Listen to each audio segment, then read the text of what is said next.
If you're not familiar with the information lifecycle, we look at how information is obtained, used, and then deleted.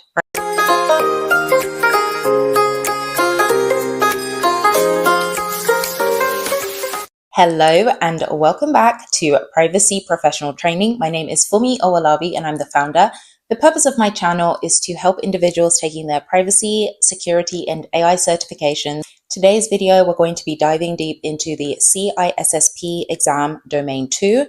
If this is your first video with me, the CISSP exam is an exam that is offered by the ISC². It is essentially a security certification. The reason we cover it at Privacy Professional Training, I've talked about this at length in the past, is because the work that we do as privacy professionals, as you are well aware, it hinges upon personal data. Personal data has an intersect between security and artificial intelligence, right? What constitutes personal data under the data protection laws impacts how, one, artificial intelligence is done by our clients, our organizations, our employers, and it impacts how the security professionals can also do their own work, right? There's an overlap between the three, which is why we cover it here. Today's review, Domain 2, Asset Security. So I believe that I've done a video about my own experience with the CISSP exam and how I was able to pass it in 52 days. If you're interested in that, take a look above at the card above and you can watch that video.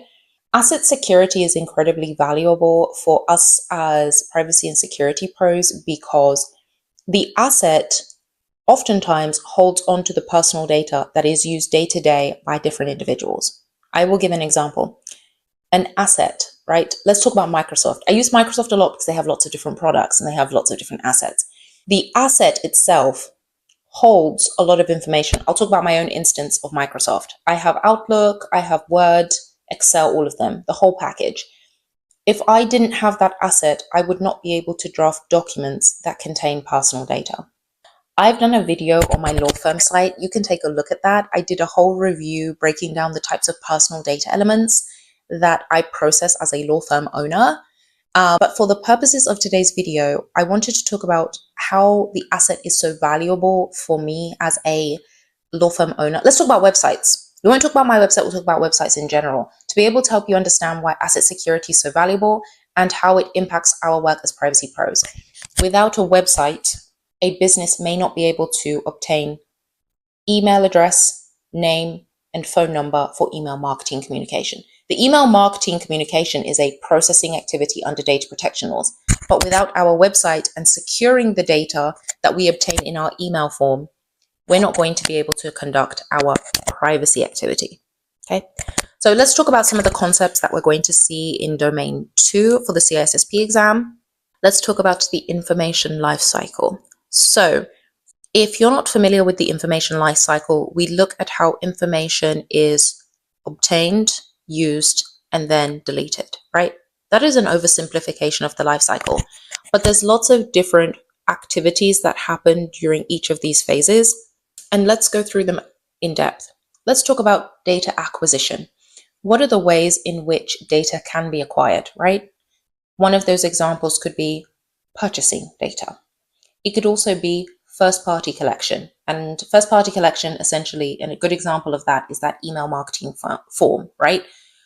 That email marketing form that exists on a website is a form of data acquisition, right? When we collect that data, where does it go, right? You put your email address in, where does that go? It goes into a different asset.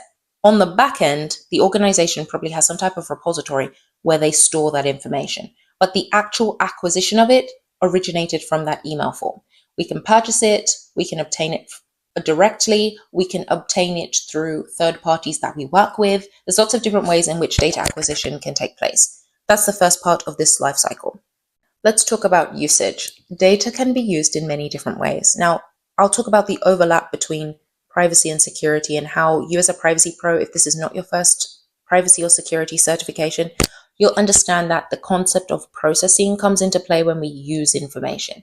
Now, the information does not necessarily have to be personal data. It could be other pieces of information. The security team collects identifiers that are not exclusively personal data. So I do want to preface that by saying this, but because this is privacy professional training, I think it's valuable to understand why usage is so important in the information lifecycle.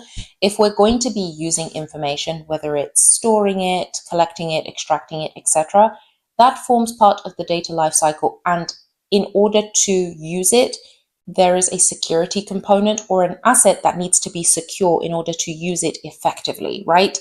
If we have a defective system, then our asset is not secure and as such jeopardizes the information that is contained within. Let's look at destruction.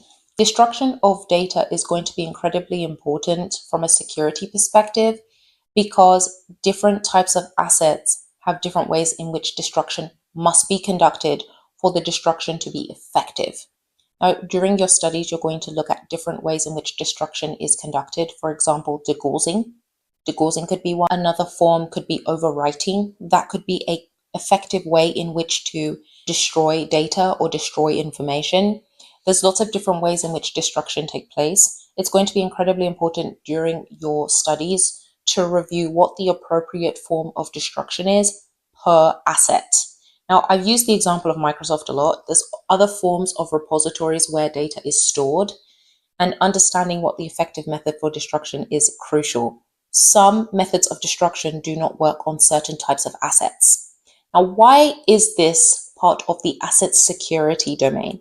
In my opinion, it's part of the asset security domain because if we have an asset that has not been effectively destroyed for the appropriate destruction method for that asset, then we have a problem because the information contained within has not been essentially destroyed, which could result in theft of that data subsequent to the destruction that's happened. It could result in a data breach. A bad actor decides to go into the repository and obtain data that had been presumed to have been destroyed and had not, which then leads into essentially the possibility of having privacy obligations like notification for data that a business felt had been destroyed.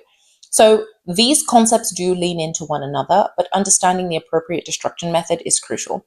Let's talk about data states. Now, I would say this is more a security concept than privacy. When we think about data states, we think about data at rest, which could include storage, data in transit, and I will use the website example as a good one. The process of completing that email form, putting in Fumi or Walabi, and putting in my email address, and clicking send.